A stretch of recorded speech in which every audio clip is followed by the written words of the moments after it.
So hello everyone. Today our goal is to discover and understand how US universities work. Um, Indeed, there is no denying to say that US universities are really different from European universities. What are their characteristics? Are they more efficient for training students? To answer those questions, we will focus on three concrete points.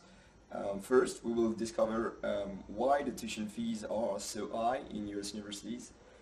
Then we will describe the different types of universities. And finally, we will see the different possibilities for paying those universities. Now the main topic at hand, to understand tuition fees, is to understand why we have to pay such a high price to enter an American university. Well, the general explanation that is given to this phenomenon is inflation. Indeed, most headmasters of schools justify the increasing of the price by the increase of the general level of prices, that is to say, the inflation.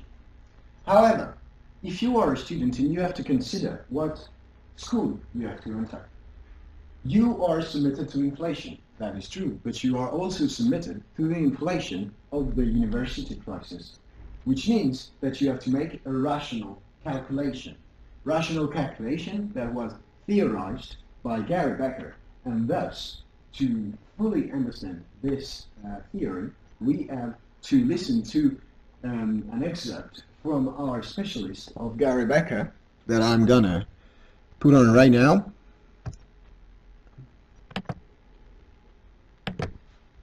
Gary Becker, in his book Human Capital, you are more likely to keep studying at university for an additional year if you think that the skill and the knowledge brought by this additional year will give you a higher wage later and will thus at least pay back the fees that you spend on that additional year.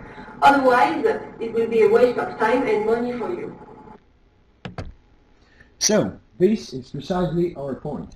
If you want to be beneficial when you study, you have to make sure that the money you invest in one additional year of studying will be paid back by the increase of your potential wage in your job. And the question is, if the prices of the universities get higher and even higher every day, then is it really interesting for you to invest in an additional year? So we have to understand that if the prices of universities are exactly connected to inflation, yes, it will always be more profitable to do another year at university and to invest the money in question. However, one of the new phenomena that we can observe is that the prices of universities are getting disconnected from inflation.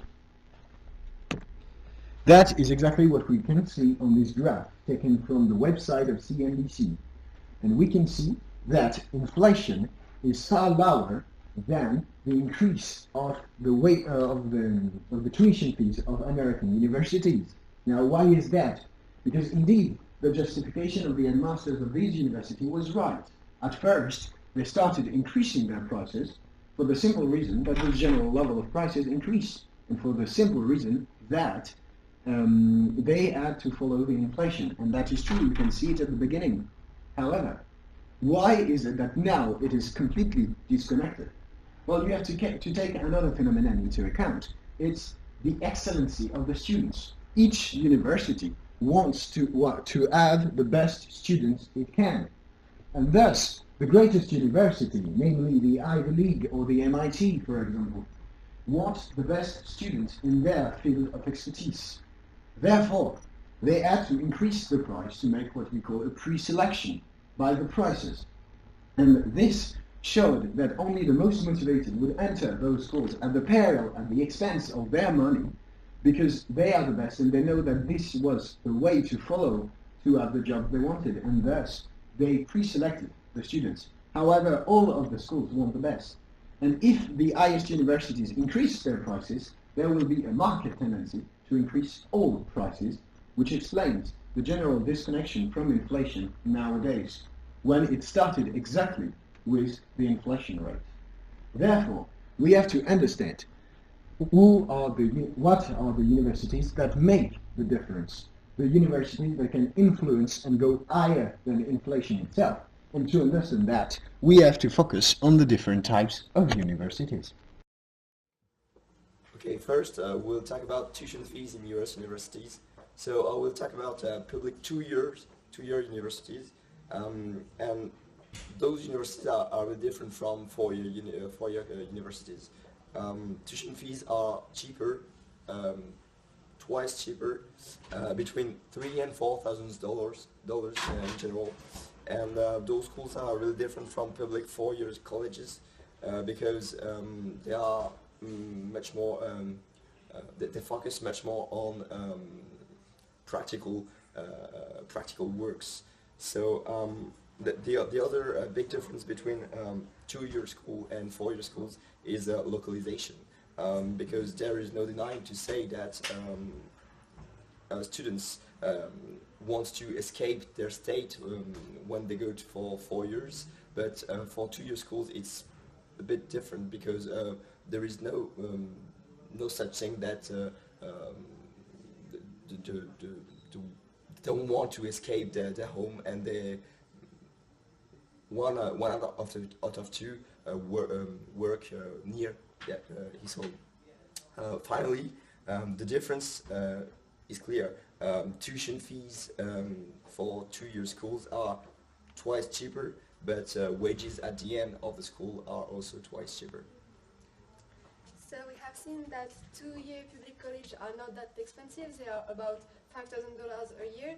But if you want to attend a four-year college, it will cost you much more. And thus we can class the different four-year colleges according to the amount of tuition fees you're going to pay if you want to go there.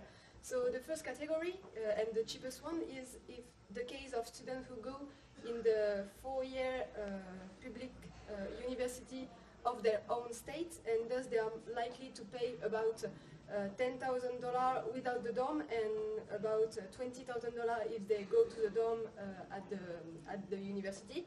But the problem is that this case is not the case of most American students, because young Americans want to go as far as possible from the states, and thus they have to go to if they want to go to a public college, they are more likely to pay in another state. They are more likely to pay about $25 dorm included, and it is also the case for foreign students who go to those public colleges. They are also likely to pay this amount of money.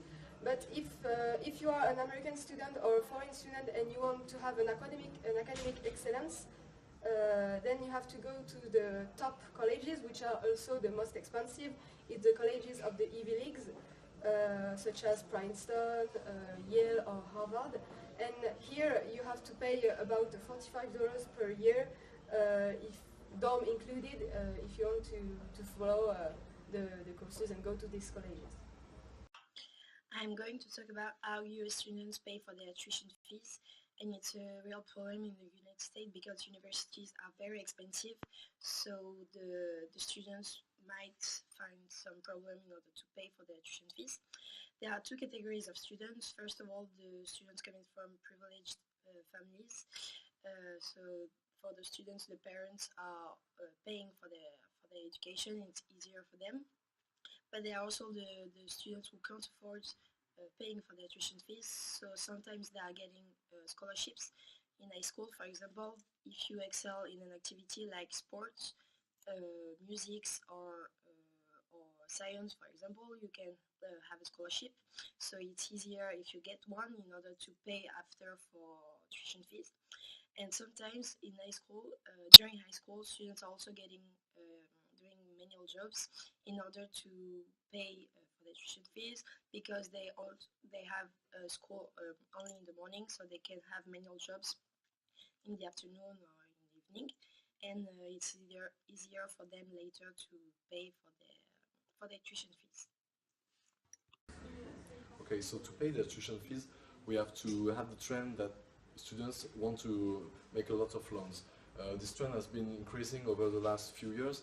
For instance, in 2006, the rate of loan students was about 3.5%, and is nowadays is nowadays about more than 7%. So and we have to now to tackle what are the different type of loans. There are three types of loans in the United States.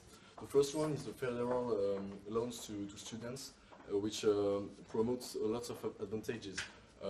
For example, the payback only starts after the half of the degrees, so it's important because they can start the study without paying back the loan, and but there are some limits. In fact, the quantity of money that students can loan is not enough to pay all their studies. So they have to make other type of loans. It's the federal loans to parents.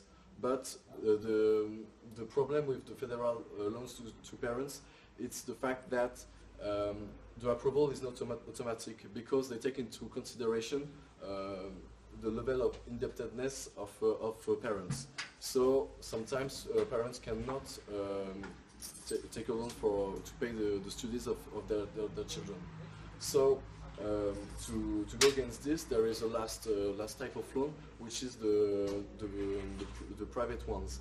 It means that students will go to banks or other private institutions to have some loans. But the main problem of this is the rates of interest, because they are globally between 8 or 10%, which is an important rate, and also those rates can go up or can go down. So there is a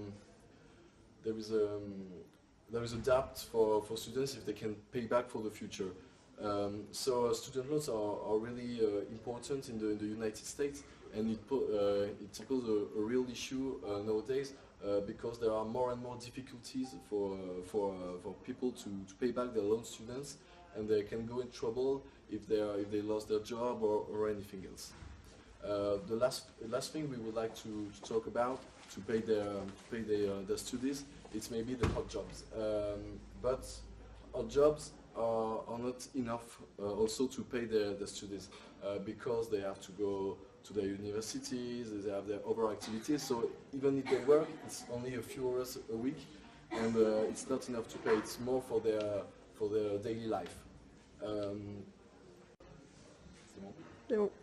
Okay, so to conclude, we saw the type of university which are really important to see what the universities are expensive, which are not, like the public ones, and we also saw the characteristics of those higher tuition fees because of the inflation, also because of all universities have the choice to make the rate of the amount of the quantity of the tuition fees, and it's a main issue because students are struggling more and more to pay their loans.